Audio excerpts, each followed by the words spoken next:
ಜಿಲ್ಲೆಯ ಸಜ್ಜನಕೆರೆ ಗ್ರಾಮದಲ್ಲಿ ಜನಿಸಿದ ಡಾಕ್ಟರ್ ಟಿ.ಕೆ. ಪ್ರಭಾಕರ್ ಶೆಟ್ಟಿ ಕೃಷಿಯಲ್ಲಿ ಸ್ನಾತಕೋತ್ತರ ಪದವಿ ಪಡೆದರು. ಬೆಂಗಳೂರು ಕೃಷಿ ವಿವಿಯಲ್ಲಿ ಡಾಕ್ಟರೇಟ್ ಕೂಡ ಪಡೆದರು. ಧಾರವಾಡದಲ್ಲಿ ಬೋಧಕರಾಗಿ ಹಾಗೂ 1975ರಲ್ಲಿ ಕ್ಷೇತ್ರಾಧೀಕ್ಷಕರಾಗಿ ಸೇವೆ ಆರಂಭಿಸಿದರು.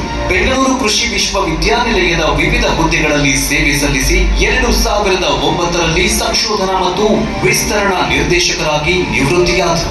ನಂತರ ಕರ್ನಾಟಕ ಸರ್ಕಾರದ ಕೃಷಿ ಇಲಾಖೆಯಲ್ಲಿ 4 ವರ್ಷ ಹಾಗೂ ತೋಟಗಾರಿಕೆ ಇಲಾಖೆಯಲ್ಲಿ 2 ವರ್ಷ ಸಲಹೆಗಾರರಾಗಿ ಸೇವೆ ಸಲ್ಲಿಸಿದರು. ಪ್ಲಸ್ ಟ್ರಸ್ಟ್ ಎಂಬ ಸರ್ಕಾರೇತರ ಸಂಸ್ಥೆಯನ್ನು ಪ್ರಾರಂಭಿಸಿ ಸಮಾಜ ಸೇವೆಯಲ್ಲಿ ತೊಡಗಿಸಿಕೊಂಡಿದ್ದಾರೆ.